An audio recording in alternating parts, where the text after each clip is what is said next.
Supreme কোর্টের রায় অবশেষে clear হয়ে গেল কারা প্রাইমারি টেটে এবার নিয়োগের ক্ষেত্রে প্রযোজ্য হতে চলেছে, ডিএলএড না বিএড। তো সেক্ষেত্রে আপনারা জানেন 2022 সালে যে টেট পরীক্ষাটি হয়েছিল তাতে বিএড এবং ডিএলএড উভয়ই কিন্তু ফর্ম ফিল আপ করেছিল এবং অনেকেই উত্তীর্ণ হয়েছিল। অনেকেই কিন্তু বিএড এবং ডিএলএড উভয় ডিগ্রিকেই মান্যতা দিয়েছিল এবং সেক্ষেত্রে বিএডকে অনেকে প্রিফারেন্স দিয়েছিল। সেই নিয়ে কিন্তু সুপ্রিম কোর্টে একটা কেস দায়ের হয় এবং সেক্ষেত্রে এখানে এবার ক্লিয়ার করে দেওয়া হয়েছে যে বিএড করা থাকলেও আপনারা কিন্তু চাকরির জন্য প্রযোজ্য, এমনটাই কিন্তু বলা হয়েছে। সেক্ষেত্রে অবশ্যই ডিএলএড করে থাকতে হবে। তো কি রয়েছে এই আপডেটে আমরা বিস্তারিতভাবে জানবো। তার আগে আপনাদের সকলকে অনুরোধ, ভিডিওটি প্রথম থেকে শেষ পর্যন্ত দেখুন এবং ভালো লাগলে অবশ্যই একটা লাইক করে দিতে ভুলবেন না। তার আগে বলি বন্ধুরা, আপনারা যারা আমাদের চ্যানেলের সাথে যুক্ত আছেন তারা জানেনই এই চ্যানেলের প্রত্যেকটা ভিডিও কিন্তু দরকারি, তাই কেউ এখনো যদি আমাদের চ্যানেলটা সাবস্ক্রাইব করে না থাকেন তাহলে অবশ্যই আমাদের চ্যানেলটা সাবস্ক্রাইব করতে ভুলবেন না এবং পাশে থাকা বেল আইকনটি ক্লিক করে দেবেন যাতে নতুন আপডেট আসলে আপনার ফোনে পৌঁছে দিতে পারে। আমরা এই চ্যানেলে কিন্তু প্রত্যেকদিন নতুন নতুন লেটেস্ট আপডেট নিয়ে আসছি সরকারি এবং চাকরি রিলেটেড। তো তার জন্য অবশ্যই আমাদের চ্যানেলটা সাবস্ক্রাইব করে দেবেন এবং পাশে থাকা বেল আইকনটি ক্লিক করে অল নোটিফিকেশন করে দেবেন। সুপ্রিম কোর্টের রায়ে স্বস্তিতে ডিএলএড প্রশিক্ষণপ্রাপ্তরা বিএড করা থাকলেও প্রাথমিকে চাকরি পেতে বাধা থাকলো না 2022 সালে টেট পাস করা যে সমস্ত পরীক্ষার্থী রয়েছে তারা। তো সেক্ষেত্রে গত বছর এক মামলায় সুপ্রিম কোর্ট নির্দেশ দিয়েছিল যে বিএড প্রশিক্ষণপ্রাপ্ত যারা রয়েছে প্রাথমিক শিক্ষক পদে নিয়োগ পাবেন না, যেহেতু বিএড প্রশিক্ষণপ্রাপ্তরা মাধ্যমিক উচ্চ মাধ্যমিকে চাকরি করতে পারেন, তাই প্রাথমিকে সুযোগ পাবে শুধুমাত্র ডিএলএড প্রশিক্ষণপ্রাপ্তরাই। এই নিয়ে আপনারা জানেন এই নির্দেশকে কেন্দ্র করে দেখা যায় যে কিছু জটিলতা তৈরি হয়েছে। বেশ কিছু এমন পরীক্ষার্থী রয়েছে যারা বিএড এবং ডিএলএড উভয়ই কিন্তু করে রেখেছিলেন, কিন্তু ফর্মে তারা উল্লেখ করে রেখেছিল বিএড করা। যেহেতু আপনারা জানেন 2022 সালে যে টেট পরীক্ষাটি হয়েছিল তাতে কিন্তু বিএড এবং ডিএলএড উভয়ই কিন্তু প্রযোজ্য ছিল এবং সেই হিসাবে অনেকেই বিএডকে দেখিয়ে তারা পরীক্ষায় বসেছিল এবং উত্তীর্ণ হয়েছিল।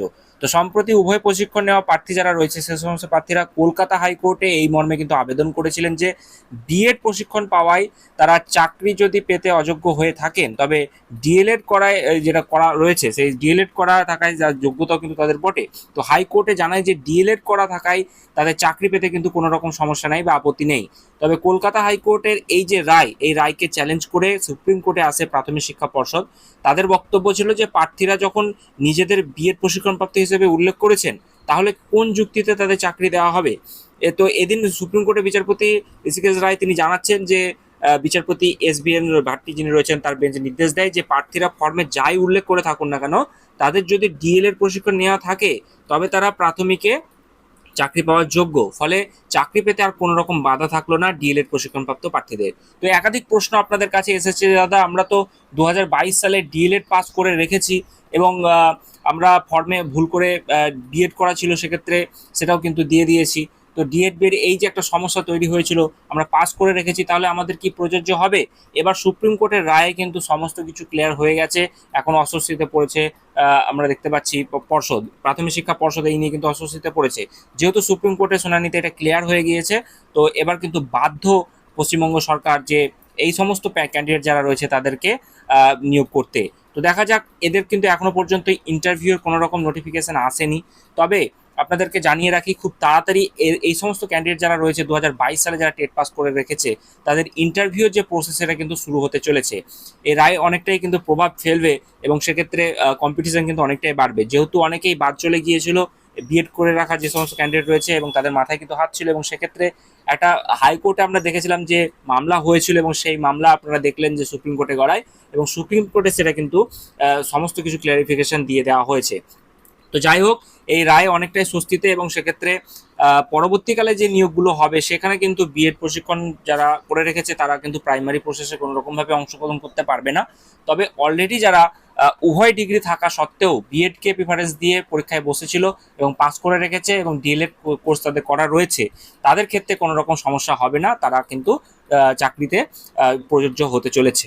তো আশা করি এই জিনিসটা আপনাদের ক্লিয়ার হয়েছে এবং অনেকেই জিজ্ঞাসা করছিল যে দাদা আমাদের যে প্রাইমারি টেটের যে ব্যাচগুলো চলছে নতুন প্রাইমারি টেটের সেগুলোর কি খবর। তো সেক্ষেত্রে আপনাদেরকে জানিয়ে রাখি আমাদের উইনার্স একাডেমি তত্ত্বাবধানে প্রাইমারি টেট 2024-এর যে ব্যাচ সেটা কিন্তু শুরু হয়েছে এবং সেক্ষেত্রে অনেক ক্যান্ডিডেট তারা কিন্তু ভর্তি হয়েছে। পূর্বের যে আপনারা সাকসেস দেখেছেন সেখানে আপনারা অনেকেই উদ্ভূত হয়েছেন যে আমাদের এই কোর্স করে কতজনেই আপনারা সাকসেস পেয়েছেন। তো সেক্ষেত্রে আপনারা ভর্তি হতে চাইলে অবশ্যই জানাবেন এবং প্রাইমারি টেট 2022-এ যারা পাস করে রেখেছে তারা কিন্তু ইন্টারভিউ ব্যাচও কিন্তু শুরু হয়েছে। আপনারা যারা যদি পাস করে থেকে থাকেন অবশ্যই নিজেকে প্রিপেয়ার করবেন, যে কোনো মুহূর্তে কিন্তু নোটিফিকেশান আসতে পারে। তাই নিজেকে প্রশিক্ষণ নেওয়ার জন্য একটা যে স্থায়ী ঠিকানা সেটা কিন্তু অবশ্যই আপনাদের দরকার। সেক্ষেত্রে আপনাদের খুবই অল্প প্রাইসে আমাদের জন্য যে কোর্স সেটা আপনারা পাবেন, এবং সেক্ষেত্রে কিভাবে পাবেন না পাবেন সেগুলো আমি ডিটেলসে আপনাদের ডেসক্রিপশন বক্সে দিয়ে রাখছি, ফোন নম্বর দেওয়া থাকবে, সেখানে কন্ট্যাক্ট করে নেবেন এবং আপনারা কিভাবে এই কোর্সগুলো করতে পারবেন সমস্ত কিছু ডিটেলসে আমি জানিয়ে দিচ্ছি।